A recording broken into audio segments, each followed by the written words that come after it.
शराज साहब, आप कैसे देखेंगे इस सारे मामले को?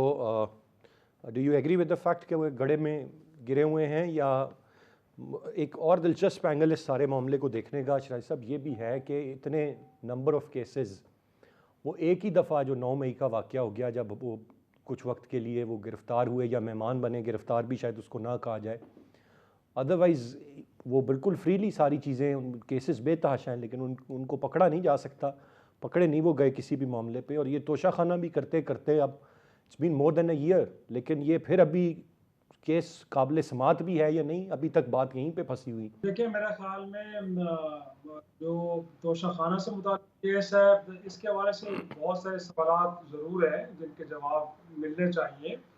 और अगर थोड़ा-सा पीछे चले तो बुनियादी तौर पे स्पीकर कौमी असम्बली के एक रेफ़रेंस गया था इलेक्शन कमीशन में, और इलेक्शन कमीशन ने जब इस मामले को निपटाया था, गोया कि फ़ैसला दिया था, तो उस फ़ैसले के 2 हिस्से थे। एक तो ये था कि जो गोशवारे थे, उसमें तहरीक इंसाफ के चेयरमैन ने इन ज्वेलरी का और बाकी चीज़ों का ज़िक्र नहीं किया गया। तो ज़ाहिर-सी बात है, इसकी पादाश में उनको एक टर्म के लिए नाअहल करार दिया गया कि जो मौजूदा टर्म जो ख़त्म हो रही है 12 अगस्त को, इस 5 साल के लिए उनको असम्बली रुकनियत के लिए नाअहल करार दे दिया गया, जो सज़ा लगता है कि वो भुगत चुके हैं एक तरह से।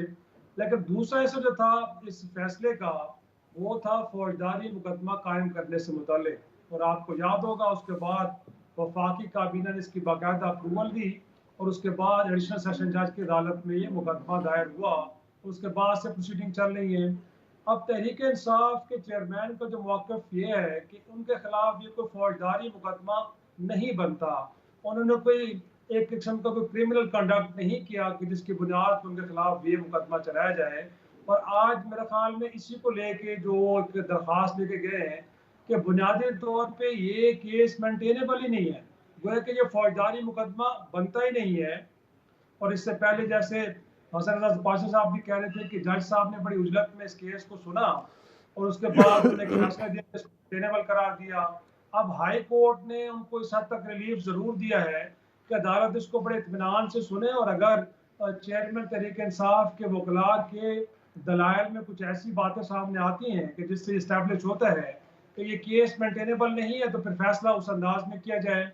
लेकिन बड़ी हैरानकुन बात ये भी है अरसलान, कि एक जो शख्स कि जो किसी जज के ऊपर मुतासिब होने का इल्ज़ाम लगा रहा है, या उसका ख्याल ये है कि एक शख्स की उसकी फेसबुक जो अकाउंट है, उसके ऊपर जो पोस्ट है, वो उससे ज़ाहिर होता है कि वो शायद किसी तरफ इंक्लाइंड है।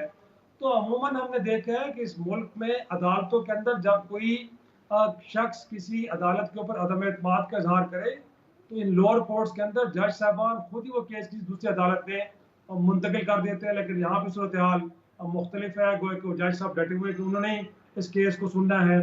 अब मामला रह गया कि आज सुप्रीम कोर्ट से दरख्वास्त वापस ले ली गई। वो इस बुनियाद पे ली गई है कि क्योंकि हाई कोर्ट ने इस मामले पे फैसला महफूज किया हुआ है, और जब तक वो अनाउंस नहीं होता तो इस दरख्वास्त को सुना नहीं जा सकता।